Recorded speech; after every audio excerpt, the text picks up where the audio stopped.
Hello students, आप लोगों का स्वागत है मेक कीजिए क्लासेज में, जहाँ पर हमारा उद्देश्य आपकी कामयाबी किसी भी कीमत पर।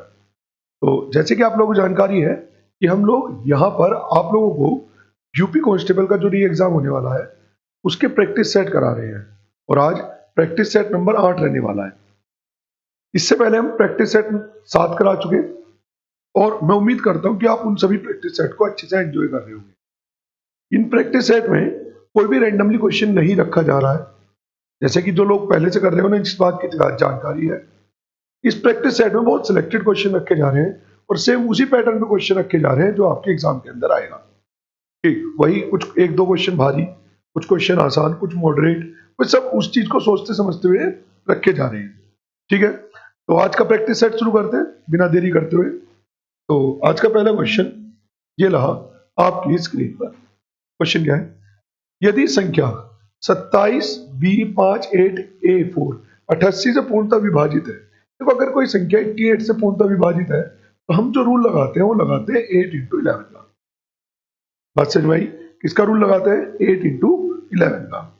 सबसे पहले 8 का रूल अगर हम लगा रहे हैं तो 8 का रूल ये कहता है लास्ट 3 डिजिट 8 से डिवाइड होनी चाहिए। ठीक है, तो अगर मैं 8 से डिवाइड कर रहा हूं तो इसका मतलब हुआ a की वैल्यू क्या रखी जाए कि वो 3 डिजिट जो है वो 8 से डिवाइड हो जाए। इसलिए क्वेश्चन में हम सबसे पहले किससे शुरू करते हैं? क्वेश्चन को 0 से। अगर मैं यहाँ 0 लेट करता हूँ तो ये हो जाएगा 8 ही का 8 और 0 4 नहीं कटेगा। अगर मैं a की जगह 1 लेट करता हूँ तो ये हो जाएगा आपका कितना? 8 ही का 8 1 यानी कि 14 नहीं कटेगा। 2 रखता हूँ तो जब 2 रखता हूँ एक की वैल्यू तो 8 ही का 8 बचा 2 यानी कि 24 हो जाएगा। ठीक, और वो कट जाएगा तो इसका मतलब a की वैल्यू 2 पॉसिबल है। दूसरी बात, आप इस ट्रिक को याद रखेंगे कि जो पहले नंबर की डिजिट होती है वो 2 के गैप पर चलती है। ये वाली डिजिट यानी कि a जो दूसरे नंबर पर है वो 4 के गैप पर और ये वाली डिजिट चलती है आपकी 8 के गैप पर।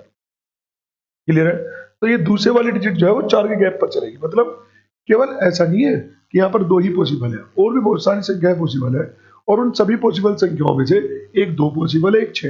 अच्छा, 6 में अगर मैं 4 जोड़ता हूँ, फिर से 4 का रिपीटेशन उठाता हूँ तो 6 4 10 हो जाता है। अब 2 डिजिट नंबर नहीं रख सकते आप यहाँ पर। क्या कहा मैंने आपको? आप यहाँ पर 2 डिजिट नंबर नहीं रख सकते। ठीक, तो 10 यहाँ पर पॉसिबल नहीं है। क्लियर है इतनी बात? चलिए, तो 2 हो सकता है या फिर 6। आगे चलते हैं। अब 11 का रूल ये कहता है कि सर एक एक छोड़कर आपको टोटल करना है। जैसे इसका टोटल कितना हो गया? 2 प्लस के b प्लस के 8 प्लस के 4, 8 और 4 12, 12 12 और 2 14, तो ये हो गया 14 प्लस b। ठीक, और बाकी संख्या होगा 7 और 5 12 प्लस a, तो ये हो गया आपका 12 प्लस a। और इनका जो डिफरेंस है 11 के रूल के अकॉर्डिंग वो क्या होना चाहिए? 0। या तो 0 हो सकता है या फिर ऐसी संख्या हो सकता है जिसे हम 11 से डिवाइड कर सकें। तो लेकिन सबसे पहले हम लेट क्या करते हैं? 0 लेट करते हैं। इसके अकॉर्डिंग देखते हैं, ये हो जाएगा a माइनस b 12 माइनस 14 यानी कि माइनस 2 इधर में ले जाऊंगा तो वो प्लस 2 हो जाएगा। अब जरा समझिए, अगर a की वैल्यू 2 है तो यहां पर मुझे रखना होगा b की वैल्यू 0 ताकि ये कंडीशन पॉसिबल हो जाए। a की वैल्यू 6 है तो b की वैल्यू क्या रखनी होगी मुझे? 4 ताकि ये कंडीशन पॉसिबल हो जाए। तो a और b की जो पॉसिबल वैल्यू है वो मेरे पास आ चुकी है। उसने पूछा क्या है? a प्लस b का न्यूनतम मान। तो a और b की अगर मैं यहाँ पे टोटल करता हूँ तो ये वैल्यू कितनी आती है? तो ये आती है 2। a प्लस b का टोटल करता हूँ तो ये आता है 10। बट उसने पूछा कि मिनिमम वैल्यू, न्यूनतम मान क्या हो सकता है? तो न्यूनतम मान क्या हो सकता है? b यानी कि 2। क्लियर है यहाँ तक? चलिए, क्वेश्चन नंबर 2 क्या कहता है सर, ये भी देख लेते हैं। उसने कहा है 11/25, 9/20, 16/15 और 10/33 का HCF ज्ञात कीजिए। क्या कह रहा जी वो? 11/25, 9/20, 16/15 और 10/33 का HCF बताना है। HCF का रूल ये होता है कि सर ऊपर वाली संख्याओं का तो लेते हैं हम HCF, जब फ्रैक्शन में हमें HCF निकालना होता है तो ऊपर की संख्याओं का HCF और नीचे की संख्याओं का LCM। HCF का मतलब है ऐसी कोई संख्या जो तीनों को डिवाइड कर सके? नहीं, इसका HCF तो आ गया आपका 1 अपॉन। बात करते हैं LCM की। इसका जो LCM होगा वो ऐसी संख्या होगा जो 33 से डिवाइड हो जाए, 11 से डिवाइड हो जाए। ठीक, जैसे ये 11 से डिवाइड नहीं हो सकता तो इसे गोली मारो। ये 1100 हो सकता है, ये भी हो सकता है, ये भी हो सकता है। उसके बाद ऐसी संख्या होगी जो 5 से डिवाइड हो जाए, तो 1/33 5 से डिवाइड नहीं हो सकता। उसके बाद ऐसी संख्या होगी जिसका यूनिट प्लेस नंबर क्या हो, 0 हो। तो अब मुझे जो है ना, मुझे जो एलसीएम देखना है वो 25 20 15 33 का देखना है, क्योंकि लास्ट की दोनों संख्याएं पॉसिबल हो पा रही है। ठीक, लेकिन अगर आप ध्यान से देखें तो क्या 25 काट सकता है क्या 330 को? नहीं काट सकता। ठीक है, तो एलिमिनेशन कर सकते हैं क्योंकि हमारे पास ऑप्शन है। देखो, एलसीएम का मतलब है ये भी काट सकता है उसे, ये भी, ये भी, ये भी।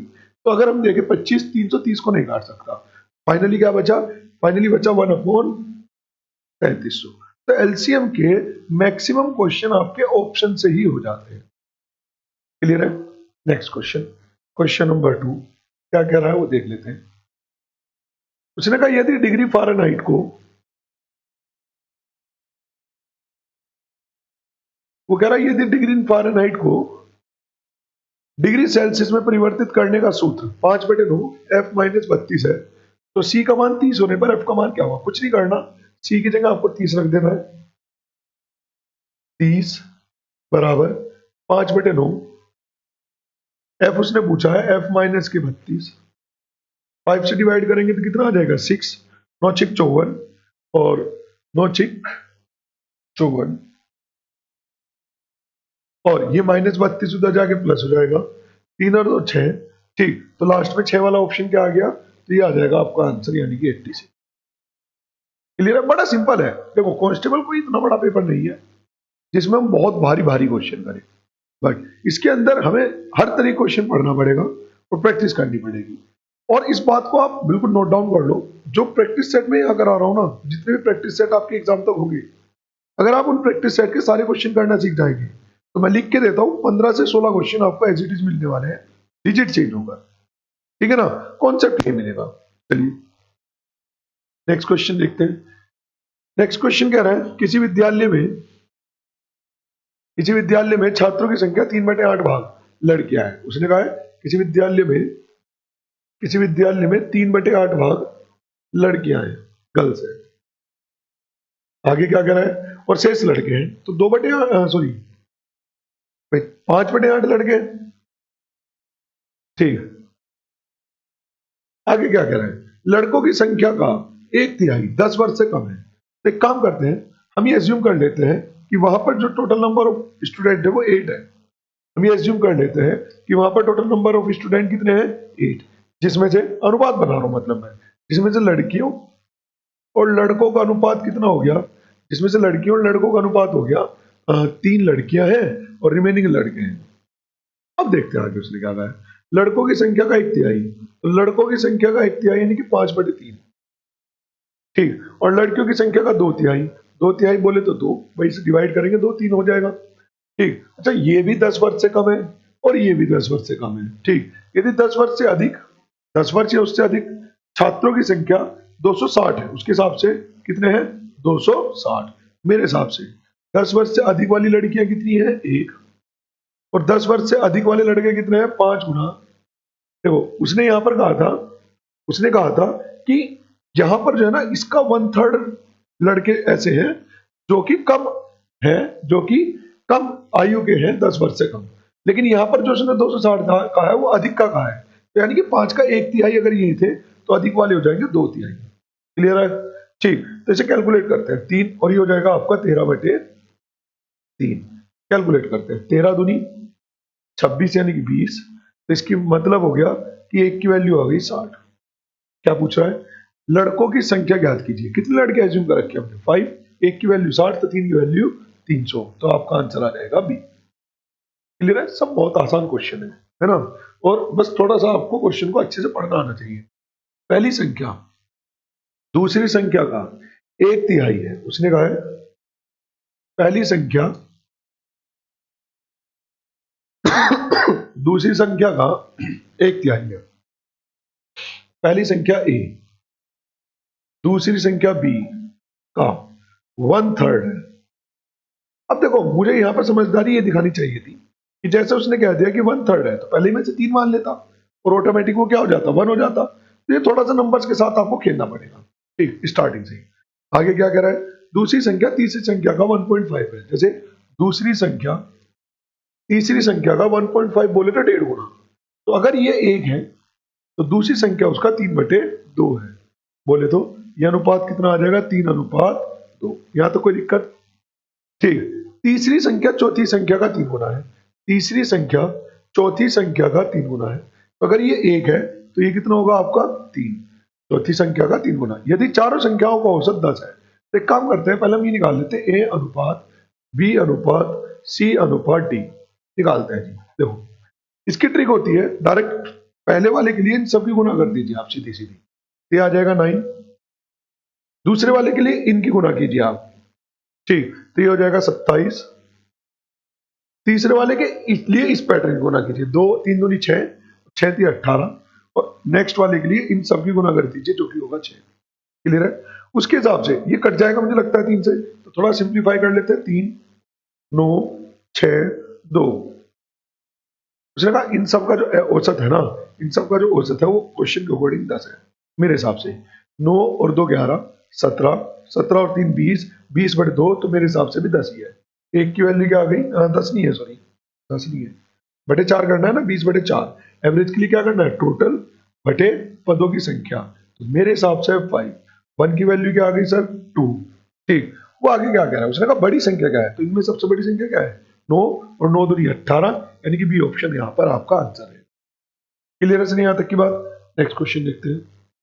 एक बैग में काले टैबलेट और सफेद टैबलेट का कवर 5:2 के अनुपात में है। यदि 450 सफेद टैबलेट कवर है तो काले टैबलेट कितने हैं? सिंपल है भाई, काले टैबलेट कितने हैं, काले टैबलेट 5 और 9 के अनुपात में है। ठीक, उसने कह दिया कि सफेद टैबलेट की जो संख्या है वो कितनी है, 450, तो 9 की वैल्यू दे दी ना, 9 की वैल्यू 50, तो 5 की वैल्यू कितनी आ जाएगी, 250। डी आपके पास आंसर। तो यही बात मैं आपको कह रहा हूं कि मैंने हर तरह क्वेश्चन कवर किए हैं जो आपके पेपर में आते हैं, actual concept, actual paper, actual pattern. ठीक, ये सब चीजें ध्यान रखते हुए आपके प्रैक्टिस सेट डिजाइन किए गए हैं। ठीक, तो बहुत आसान भी है, और ये बात मुझे आपको समझाना ज्यादा भारी नहीं है। क्यों? क्योंकि आप लोगों को पता है कि अभी आप लोगों ने कांस्टेबल का एक पेपर दिया है, और उसके अंदर एक्चुअल में ऐसा नहीं कि बहुत भारी क्वेश्चन आए हैं, बहुत आसान आए हैं, एक दो क्वेश्चन ऊपर नीचे था, बट वो भारी नहीं था। ठीक, तो इसी चीज को ध्यान रखते हुए आपका पेपर बनाया गया है। जिन लोगों ने ये पेपर दिए हैं अभी, ठीक, जिन्हें अच्छी जानकारी है इस पेपर की, उन लोगों का बहुत पॉजिटिव रेस्पॉन्स आता है इन प्रैक्टिस सेट पर। ठीक है ना? चलिए, तीन साझेदारों ने एक व्यवसाय में लाभ को 9:8:11 के अनुपात में बांटा। ठीक, उन्होंने अपनी पूंजी क्रम से 4 महीने 6 महीने, देखो जो लाभ है, जो उनके बीच लाभ है, वो लाभ तो बांटा गया 9:8:11 के अनुपात में। और समय की अगर मैं बात करता हूं, समय होता है 4 माह, 6 माह और 18 माह। तो उनकी पूंजी का अनुपात, देखो एक फॉर्मूला होता है, क्या होता है, लाभ बराबर निवेश गुना समय। फॉर्मूला क्या है, लाभ बराबर निवेश गुना समय। इस बार आपको निवेश निकालना है, क्या निकालना है, निवेश। तो क्या मैं कहता हूं निवेश बराबर हो जाएगा, क्या मैं कहता हूं निवेश बराबर हो जाएगा लाभ गुना, सॉरी, लाभ बटे समय। इस फॉर्मूले के आधार पर देख सकते हैं ना इन चीजों को। ठीक, तो क्या आ जाएगा, लाभ बटे समय। अरे क्या हो गया भाई, बेटो मीटर। तो मैं क्या करने वाला हूं, मैं करने वाला हूं लाभ यानी कि 9 बटे समय कितना है, 4 अनुपात लाभ यानी कि 8, समय कितना है, 6 अनुपात लाभ कितना है, 11, समय कितना है, 18। अब कैलकुलेट कर लेते हैं, 2 से घट जाएगा 2, 2 से घट जाएगा 3, 2 से घट जाएगा 9। ठीक, और नीचे का एलसीएम ले लेते हैं, कितना आएगा एलसीएम, 81। ठीक, सॉरी 81 नहीं आएगा, इसका एलसीएम आएगा 18। ठीक, तो 18 की देख लेते हैं, 18 के मल्टीपल में पूछा गया। ठीक, 9, 3 और 2 का एलसीएम कितना आ गया, 18। तो 18 की यहां पर भी गुना करते हैं, यहां पर भी करते हैं, यहां पर भी करते हैं। ठीक, इससे होगा क्या, 2 से ही कट जाएगा कितनी बार, 9 9 81, 3 से कट जाएगा 6, 8 6 48, तो 81 और 48 वाले दोनों ऑप्शन है। 9 से कट जाएगा 2, 22, 81 48 22, पहले ही ऑप्शन आपका आंसर है। समझ में आई बात? तो क्वेश्चनों का बहुत सिंपल पैटर्न है, अब वही फॉर्मेट में यहां पर करा रहा हूं। ठीक, चलिए, एक शोरूम में एक वॉशिंग मशीन का मूल्य 65,000 है, ग्राहक को 2,000 रुपए का नगद छूट मिलती है, और एक स्क्रैच कार्ड कूपन भी मिलता है जिसमें 10% से 15% की छूट का वादा किया जाता है। वॉशिंग मशीन की न्यूनतम और अधिकतम विक्रय मूल्य के बीच का अंतर देखो, उसकी कीमत कितनी है सर, तो एक्चुअल में उसकी कीमत है 65,000, लेकिन उसे पहले 2,000 रुपए की जो कि तो एकदम खाली छूट मिल गई, तो यानी कि उसे मिल गए कितने 6300, मतलब 63,000 रुपए। अब उसने कहा है अधिकतम और न्यूनतम, तो अधिकतम और न्यूनतम का जो डिफरेंस क्रिएट करेगा वो ये 10% और 15% ही तो करेगा। अधिकतम और न्यूनतम का जो डिफरेंस क्रिएट करेगा वो ये 10% और 15% करेगा। तो उसने कहा इनका डिफरेंस बताओ, तो आप बस 5% निकाल दो। ऐसा नहीं आप पहले अलग अलग निकालेंगे, सीधा 5% कैलकुलेट करते हैं। 0, 5 से 15, 80 को 31 और 1 31, तो उनके बीच का जो डिफरेंस आ जाएगा वो आ जाएगा 3150, यानी कि ऑप्शन नंबर डी। समझ पा रहे हो ना बात को? ठीक, चलिए क्वेश्चन नंबर 11। उसने कहा 11 नहीं सॉरी 9। उसने कहा है एक दुकानदार एक वस्तु के खुदरा मूल्य पर 20% कमीशन देता है और 5% लाभ अर्जित करता है। यदि उसके कमीशन में 10% की कमी की जाती है तो उसका लगभग लाभ प्रतिशत कितना होगा? ठीक है ना, उसका लगभग लाभ प्रतिशत कितना होगा? क्वेश्चन को समझो। एक दुकानदार एक वस्तु पर के खुदरा मूल्य पर 20% कमीशन देता है और 5% लाभ अर्जित करते हैं। मतलब कमीशन देना मतलब यहाँ पर डिस्काउंट ही है। ठीक, तो 20% का उसने कमीशन दिया, कमीशन मतलब डिस्काउंट, ठीक, और 5% का लाभ प्राप्त किया। तो मैं एक काम कर लेता हूँ, ये निकाल लेता हूँ, एमपी का 80% जो है वो बराबर है सीपी का 105%, क्योंकि दोनों कंडीशन में जो उसका एसपी रहा होगा ना, वो रहा तो बराबर ही होगा, तो ये कट जाएगा इससे, 5 से कट जाएगा 16 और 5 से कट जाएगा 21, तो फाइनली एमपी अनुपात सीपी बराबर एमपी के सामने 21 और सीपी के सामने 16। इसमें कोई दिक्कत हो तो बताओ। ठीक, उसने कहा है यदि उसका कमीशन 10% की कमी की जाए, मतलब उसका कमीशन 10% कर दिया जाए, तो 10% उसका कमीशन कर दिया जाए तो इसका मतलब 2.1 की कमी, और 2.1 अगर मैं इसमें से घटाता हूं तो ये आ जाएगा आपका 19, और 19 के बाद अगर कैलकुलेट करते हैं, ठीक, हाँ, जैसे 19 में से 2.1 घटा रहे हैं तो ये हो जाएगा 18.9, तो कितने का लाभ? 2.9 का लाभ, कितने पर? 16 पर, गुना 100% के लिए। ठीक, बस इसे कैलकुलेट कर लेना, जो भी आएगा आपका आंसर आपके सामने होगा। सिंपल है, ज्यादा जंग का कोई काम ही नहीं है।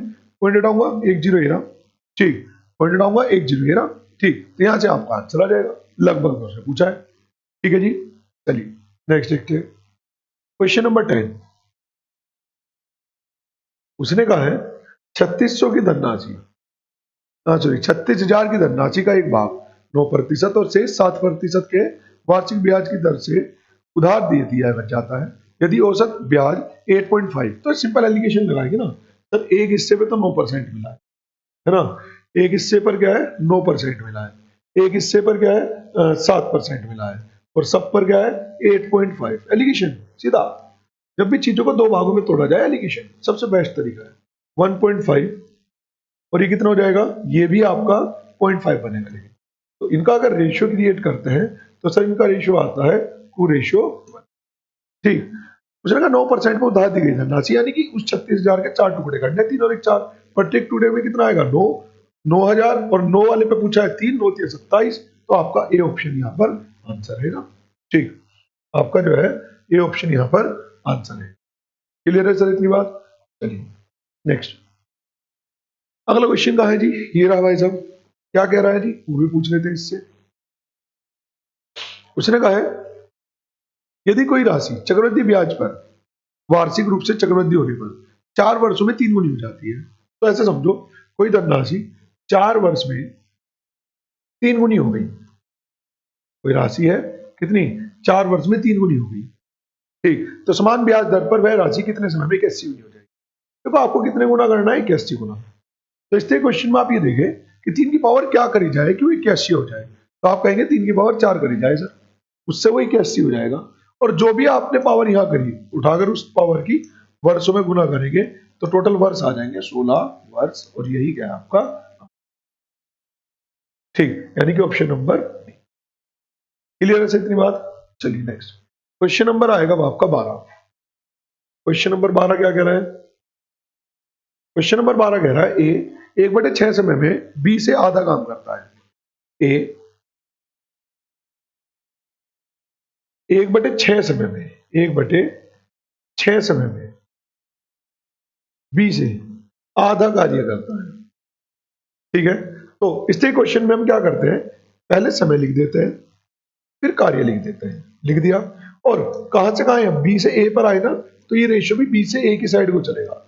ऐसा करने से डायरेक्ट उनकी क्या है, कार्य क्षमता का अनुपात आ जाएगा 1:3। जैसे ही एफिशिएंसी आ जाए, हम सबसे पहले निकालते हैं कि सारा काम कितने दिन में हुआ। तो पता चला सारा काम एक साथ मिलकर उन्होंने 16 दिन में किया। ठीक, तो 16 गुना 4 बटे, ठीक, उस काम को कितने दिनों में करेगा बी अकेला, तो बी अकेले का एक दिन काम कितना है, 1, तो बटे 1, 16 चौका 64, और इसकी वैल्यू क्या आ जाएगी, डी की 64।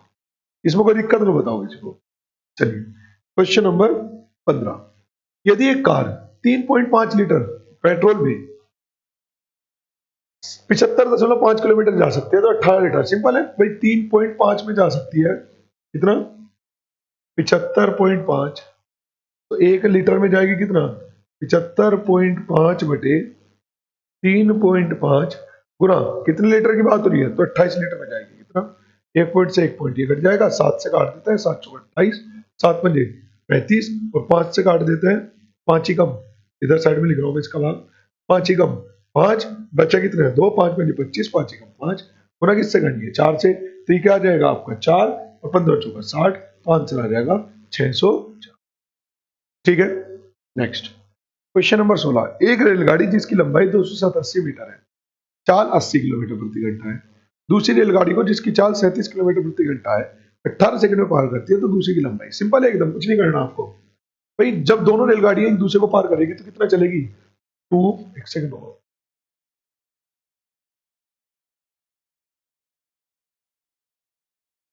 तो ये गीत गाओ, यार को मनाओ, अगर तुम कहो।